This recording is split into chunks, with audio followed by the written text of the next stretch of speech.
Salut, moi c'est Omar, j'ai qu'un seul rêve dans la vie, faire le tour du monde. Mais avant ça, je vais vous partager tous mes voyages en vidéo. Vous trouverez sur ma chaîne YouTube des vlogs voyages authentiques en attendant de vous partager mon tour du monde. Mon but, vous faire voyager depuis votre canapé et surtout vous prouver qu'il est possible de voyager avec pas grand chose en poche. Si mon contenu te plaît, n'hésite surtout pas à t'abonner et à liker, c'est super important pour le référencement. Allez, maintenant je te laisse avec la troisième vidéo de ce road trip en Jordanie. Ahlan wa sahlan, aujourd'hui c'est le grand jour. J'ai tellement espéré ce moment, j'attendais tellement ce moment, c'est d'ailleurs pour ça en grande partie que je suis venu ici en Jordanie.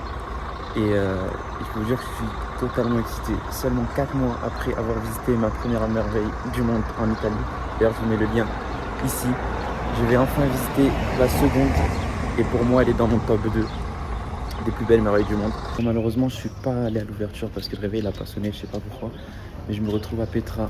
Je suis passé avec le Jordan Pass, il est 7h du matin, 7h30 et il n'y a pas grand monde, mais ça va, je suis content. Le Jordan Pass très important, j'ai payé une seule journée de visite pour 80 €. Donc ça vaut largement le coup, si vous venez sans ça vous allez payer beaucoup plus cher. Si vous avez des problèmes en termes d'argent, il y a un bureau de change qui est juste à l'intérieur, mais bon ça serait complètement fou d'échanger son argent ici. Ou alors vous êtes blindé. Enfin bref, regardez l'entrée comment se présente. Petit à petit j'arrive, je peux vous dire que je suis archi content, j'ai trop hâte. Donc là je suis officiellement entré dans le site de Petra. Faites attention par contre au niveau de Jordan Pass de ne pas le prendre un de votre collègue ou je ne sais quoi parce qu'il vérifie avec le passeport et en plus je crois qu'il prend fin 2 semaines après l'avoir commandé. Donc ça ne sert strictement à rien de prendre le risque de venir jusqu'ici pour rien. En tout cas là j'aperçois des chevaux, des bédouins et on marche sur de la terre. Il n'y a pas de goudron ici, c'est vraiment de la terre. C'est super cool, moi j'aime bien cette ambiance. Ça sent le caca de cheval, ça fait du bien dès le matin, ça réveille. Bon ici, il y aura plusieurs bédouins, plusieurs normaux en fait, ils ont mis juste la chalouta sur leur tête et qui vont vous proposer des raccourcis ou juste de vous avancer en cheval. C'est inclus dans le Jordan Pass le cheval. Donc vous refusez d'accepter, moi j'ai préféré marcher pour découvrir, j'ai toute la journée donc j'ai pas envie d'accélérer la chose et début d'après-midi avoir tout fait. Même si je pense pas, mais bon bref, je préfère marcher tranquillement, le paysage il est magnifique et je pense que c'est mieux comme ça.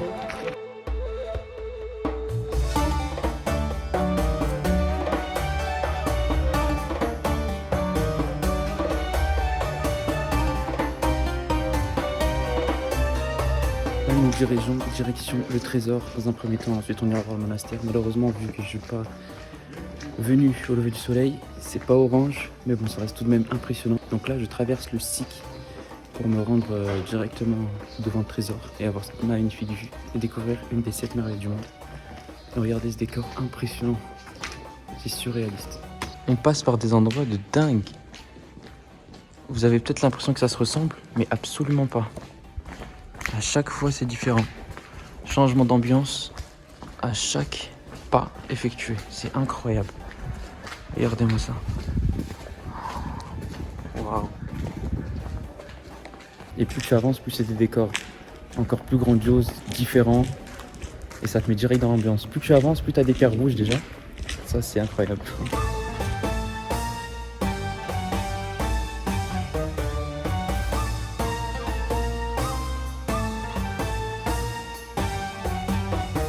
Regardez, qu'est-ce qu'on voit ici. On s'approche tout doucement ici, incroyable. La famille, je suis arrivé et je vois le trésor. Je vois le trésor et je suis super content. C'est un rêve que j'ai réalisé aussi. Je suis vraiment tout excité, c'est incroyable. C'est mieux en vrai que sur les photos, ça, il n'y a rien à dire. D'ailleurs, il y a un reportage sur Arte qui va sortir à ce sujet-là. Et je vais être dedans, il y aura 2-3 courts passages, je ne vais pas parler, mais ce sera juste des plans en mode de touriste. Et voilà, donc rendez-vous septembre. Entre septembre et décembre, elle m'a dit que le reportage allait sortir.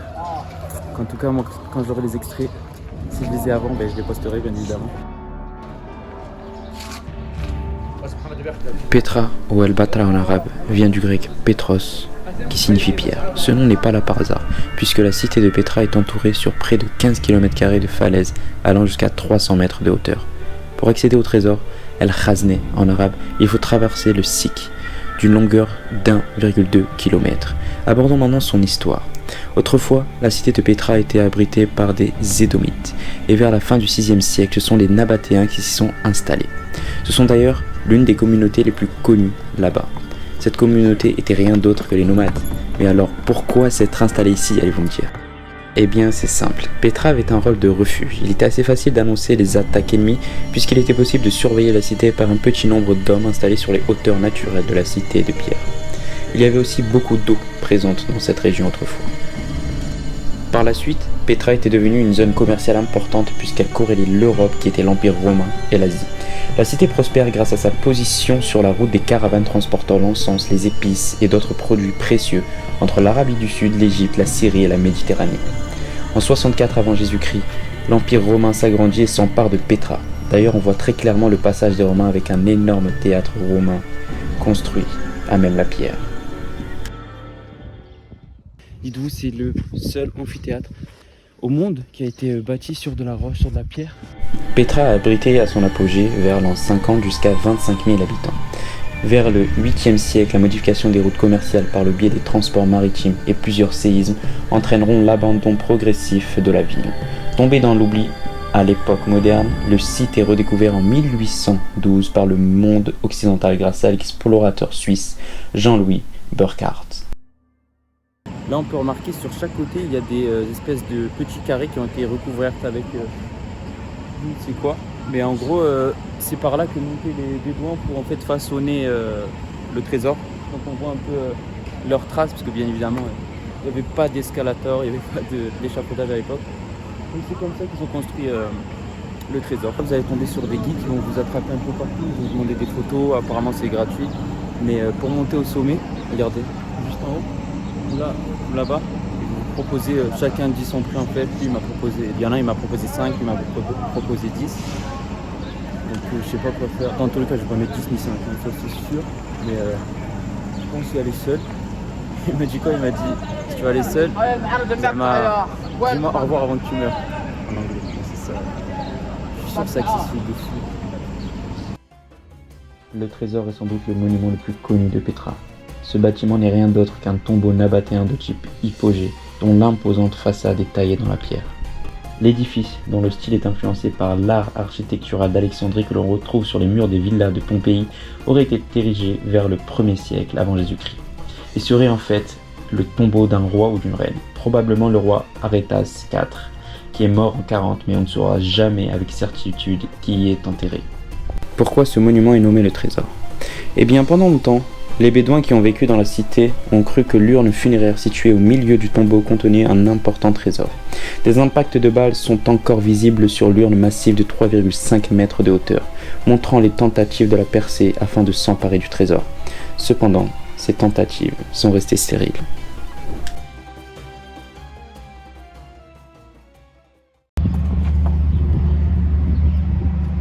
Ils sont dedans les pauvres. Regardez. Miskin, il a l'œil gauche défoncé. Après 1h30 de marche intensive dans les hauteurs et les descentes de cette magnifique cité, je suis enfin arrivé au monastère.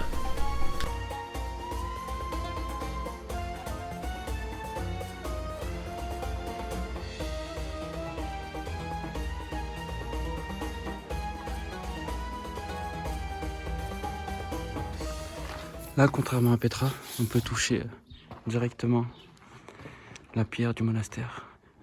Regardez la hauteur, je suis juste au pied du monastère. C'est super impressionnant. Par contre, s'il vous plaît, là j'ai une vie de malade, c'est pas le moment, mais je préfère vous dire, ne jetez pas vos déchets ici.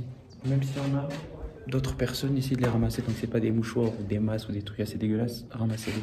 Parce que ce sont des personnes tout frêles qui sont, je sais même pas s'ils sont payés ou si c'est des bédouins qui font ça bénévolement pour préserver leur site. Je sais pas, mais en tout cas ça fait la peine.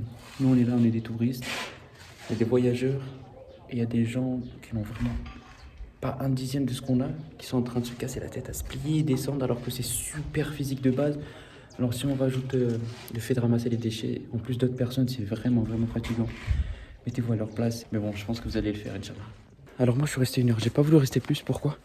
parce que la cité nabatéenne, Petra, est extrêmement grande. C'est-à-dire que j'ai pas envie de perdre du temps à la visiter. Ça sent que j'ai pris l'option de une journée avec le Jordan Pass. C'est-à-dire que une fois sorti, je pourrais plus y rentrer. Sauf si j'achète un nouveau Jordan Pass ou un ticket normal. Donc il y a 3 options. Soit vous prenez l'option 1, une journée, soit 2 jours, soit 3 jours. Et c'est seulement ça qui va faire varier les prix en fait. C'est tout. Sinon, que vous prenez une journée, 2 ou 3, vous avez accès aux 40 sites comme tout le monde. Donc ça c'est cool. Moi qui suis venu pour un road trip de 7 jours, je pense qu'une journée bien comme il faut, ça suffit largement. Bon là je suis en train de monter petit à petit pour avoir une vue au milieu. Pas tout en haut mais au milieu parce que j'ai peur qu'on voit rien tout en haut. De Petra. Donc c'est simple. C'est super compliqué. Il y a des chemins de fou, faut escalader. Mais ça va le faire Inch'Allah. Je voulais vous dire que les prix, moi vu que je suis marocain, je connais un peu. Et en gros forcément avec les touristes, je trouve ça dommage. Moi je trouverais toujours ça dommage. Je suis contre ça mais bon. C'est comme ça qu'ils gagnent leur vie. Avec les touristes, ils proposent un prix, vous allez être choqués, 10 à 5 dinars jordaniens, l'équivalent 12 euros, non 13 peut-être, 13 et 5, 6, 7, donc c'est super cher je trouve pour juste monter, en fait juste l'autorisation, donc c'est pas vrai, c'est eux qui ont fait cette règle. Donc moi j'ai négocié, la James Skin, tu dis ce prix à personne, j'ai dit oui t'inquiète. Honnêtement, si vous avez les moyens, payez les plus parce que toute la journée dans ce froid, c'est pas facile. Mais bon, moi, vu que j'avais un budget restreint, je lui ai proposé 2. Attention, parce que quand il va vous dire ok pour 4 dinars, etc., en haut, il faut payer un prix. D'accord? Donc, moi, ce que j'ai fait, c'est que je connais tout ça. Je lui ai dit c'est combien en haut? Il m'a dit 1. Je lui ai dit non, moi, j'ai que 2. J'ai sorti les billets, j'ai tenu 1 dinar pour toi et un autre pour ton frère en haut. Il m'a dit ok, vas-y, tu le dis à personne. J'ai dit ok, trust me. Donc, vous payez 1 dinar. Et c'est inclus dedans, ils vous donnent un petit thé. Franchement, leurs thés sont meilleurs qu'en Turquie, je préfère celui-là largement. Avec une vue incroyable. Wow. Say hello. Hello. Mashallah. Welcome. Les Jordaniens sont tellement gentils. Welcome to Petra. Welcome to Petra. Elle vous accueillera, Mskina. Elle travaille bénévolement, je crois. Incroyable. Elle m'a pris des photos de dingue. Je suis trop content.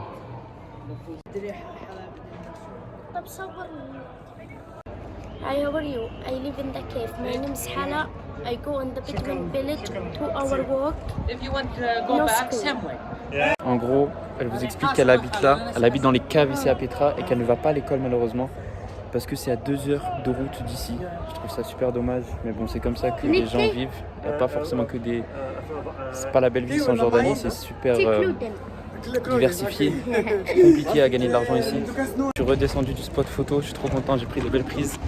Et la personne qui m'a pris en photo, là, la petite Hala, va nous ramener là où elle habite, dans les caves. Et tout ça gratuitement. Franchement, c'est incroyable l'hospitalité des Jordaniens. Vous avez vu le magnifique endroit où je me suis pris en photo, où elle m'a pris en photo. Hala, en fait, c'est son frère qui a cassé la roche pour avoir ce petit spot et tout simplement gagner de l'argent parce que c'est compliqué de faire autre chose ici. Et malheureusement, vu que c'est un patrimoine réservé, et la gendarmerie et la police, ils ont envoyé son frère en prison. Et elle paye un loyer aux gendarmes pour la place. Donc c'est vraiment fou, il n'y a rien qui va. Subhanallah, les gens ils sont vraiment méchants. C'est dommage, c'est vraiment dommage. Parce qu'à la rigueur qu'ils le ferment. Et là ils en profitent, donc ouais, c'est un peu comme de la hagra. Non, c'est clairement de la hagra. Nous sommes le dimanche 20 mars. Et elle nous a dit que demain, Inch'Allah, entre 6h et 10h du matin, il y allait avoir le roi de Ordon, le roi de la Jordanie, qui s'appelle Abdullah. Il va venir visiter en fait le site. Donc entre 6h et 10h du matin, tout sera fermé. Commerce, Petra aussi, incroyable, quel privilège. Donc je savais pas et on a bien fait venir aujourd'hui, clairement, parce que sinon je serais bien dégoûté. Je suis arrivé à la place du sacrifice. Donc c'est le plus haut point de vue de toute la cité de Petra. C'est incroyable, je pense que vous le voyez. C'est incroyable. Ça demande beaucoup moins d'efforts que le monastère. C'est un autre style parce que c'est une vue super dégagée sur absolument tout. On peut voir les tombes.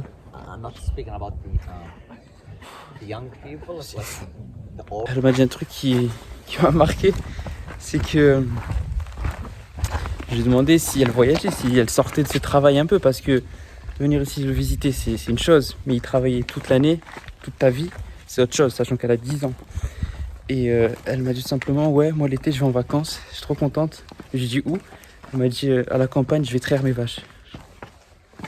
Ça fait réfléchir. Incroyable. Incroyable la vision entre nous Européens et eux Jordaniens, c'est super impressionnant. Ça n'a strictement rien à voir. Et c'est enrichissant. Quand je vous dis que le voyage c'est enrichissant, c'est pas pour rien, c'est que vous allez en apprendre un peu toutes les cultures, toute leur vision du monde. Ça va vous ouvrir d'esprit, un truc de dingue. Donc dans cette place-là, elle nous a expliqué qu'à l'époque, ils déposaient les chevaux ici parce que c'était un endroit assez sécurisé et assez grand. Donc les chevaux pouvaient galoper et ne pas rester cloîtrés à un seul endroit, donc ça leur faisait du bien. Et apparemment à l'époque ici, il y avait des genoux, c'est-à-dire que les chevaux ils partaient, alors que des chevaux c'est calme, du moment où tu leur donnes à manger, que ça reste dans un coin, c'est tranquille. Ils couraient tous, ils couraient. Et il y avait les chiens, ils aboyaient. Et elle m'a dit, si un chien il aboie plus de 3 fois, c'est que à l'endroit même, il y a des genoux. C'est-à-dire qu'avant ici, c'était habité par des démons. Après avoir marché pendant quelques heures et après nous avoir fait visiter quelques lieux cachés de Petra, c'est tout naturellement que Hala décide de nous présenter la doyenne de la cité. عمرك كم سنة؟ عمري 100 فوق 80 عمري 80 كبير وبراغي فيها وراح أسبوع اللي مضى هذا للمدينة وعدوا يسووا يطلعوا البراغي ويسووا عملية في رجلي كعب رجلي من هذا مش مضبوط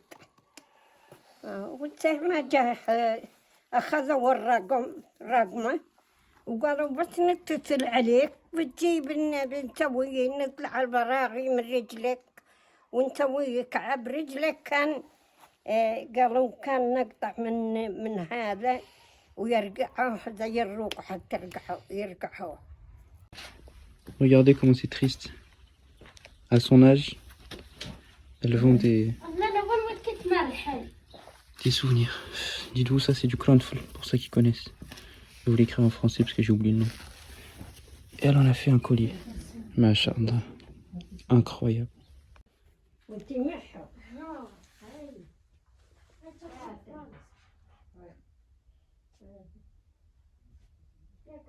بدك تتجوز بعدك Là, là, elle m'a demandé si j'étais marié. ايوه Là, لا là. ايوه كويس بعدك Elle a 2 personnes à me présenter. ايوه Il vient de se passer un truc de fou. Depuis tout à l'heure, je suis fou, frère. C'est incroyable. J'ai demandé à la dame. Ok, wait, 2 minutes. J'ai demandé à la dame de prendre combien ça coûtait. Elle m'a dit un dinar jordanien. J'avais que 50 centimes de leur monnaie. Et dites-vous, la guide, elle gagne rien. Elle gagne strictement rien. Et c'est elle qui m'a payé. Et elle m'a dit, genre, elle m'a donné la bouteille. En mode, tiens, vas-y, pas grave. C'est incroyable.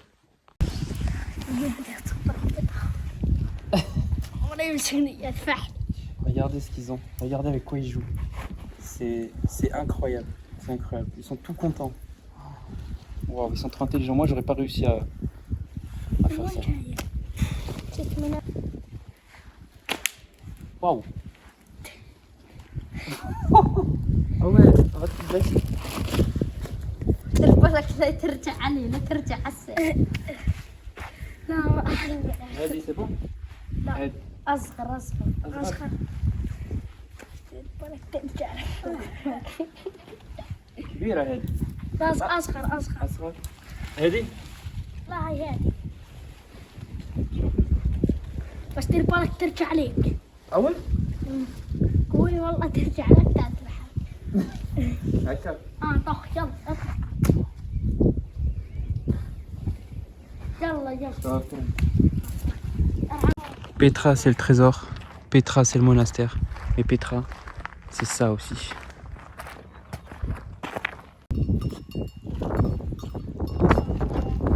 Là, elle nous a expliqué qu'il y a eu le roi d'Arabie Saoudite, Fahd, qui est venu ici et qui leur a fait la promesse, un serment quoi, comme quoi, vu qu'en gros ça lui a fait de la peine ce qu'il a vu et tout, il était tellement gentil qu'il allait tous les ramener en Arabie Saoudite.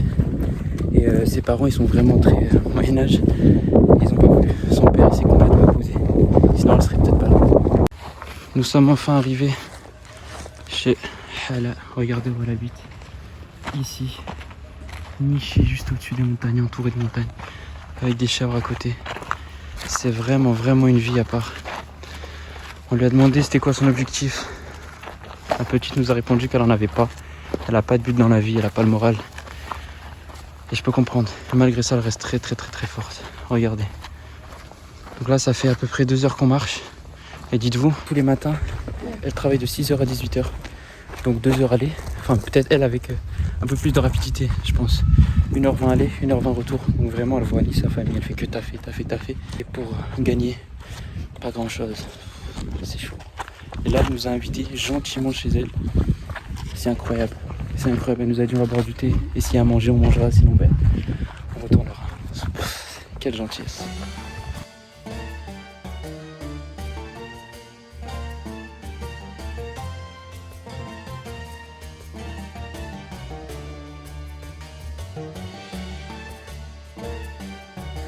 Elle nous a accueillis dans son salon. Son père y dort actuellement.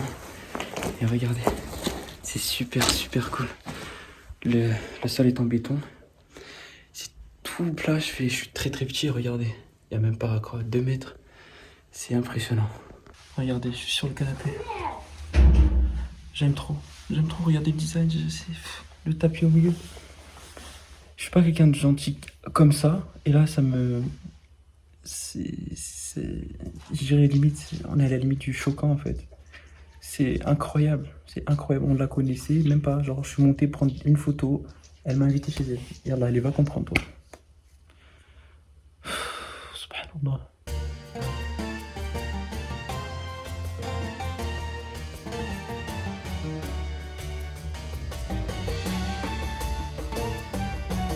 Là, elle nous a invités sur sa table à l'extérieur.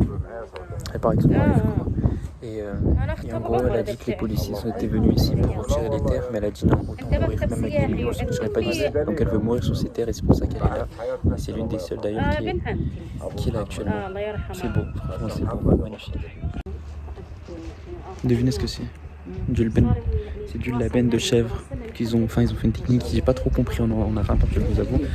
Et regardez, et ça se croque comme ça. Moi j'aime pas le lben, j'ai goûté par contre parce que devant eux ça se fait pas. Et toujours pas.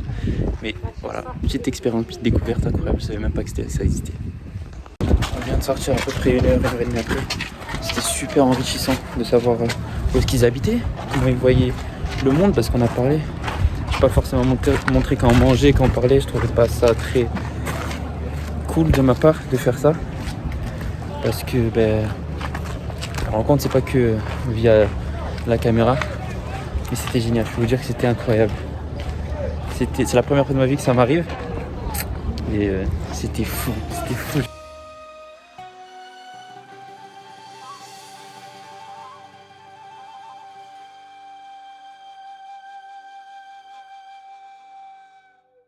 Là, on est sorti de chez Hala et sa petite famille. Et on est tombé sur une personne qui vendait du crawl. Donc, il nous a gentiment laissé le tester gratuitement. La petite Hala, elle a kiffé sur mes lunettes. Donc, j'ai tout naturellement donné, c'est normal. Et j'avais l'impression d'être tout nu au niveau de mes yeux. Donc, j'ai mis du crawl. Dites-moi ce que vous en pensez. J'ai l'impression d'être Orochimaru. Lui, ça lui va trop bien. Je vais vous mettre une photo.